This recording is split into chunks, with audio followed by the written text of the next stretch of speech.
Hey there, I am Sherry Samuels, the voice coach, and this is your thought for the week.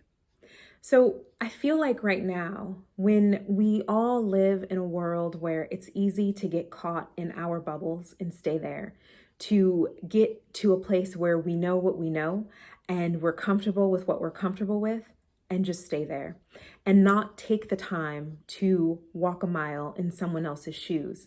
What that really is empathy, walking in someone else's shoes, taking the time to experience life or to consider what it would be like to experience life from the vantage point of someone else. That's empathy.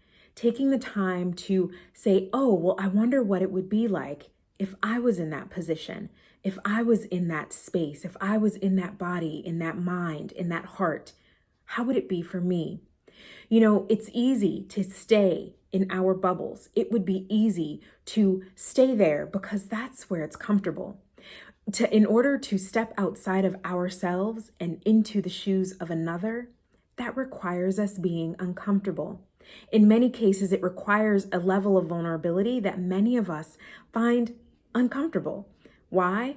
Because that means we may have to have some difficult conversations with ourselves. We may need to see ourselves in a different way or explore things in a way that we're not used to. It's important at this time to start practicing your empathy muscle.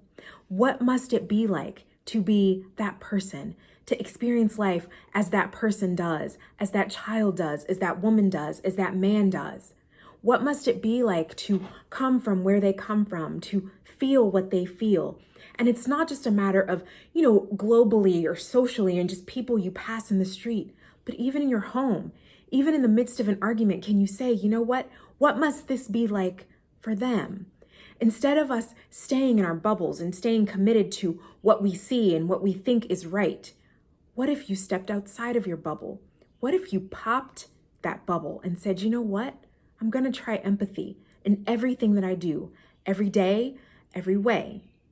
I challenge you this week to pop your bubble and take the time to really practice empathy, to practice walking a mile in someone else's shoes, no matter how uncomfortable it may be, no matter how scary it may feel. It's important to do that. That way, we create connection and understanding and growth, and we're all learning new things and understanding people and our lives and ourselves in a whole new way. I am Sherry Samuels, the voice coach, and this was your thought for the week.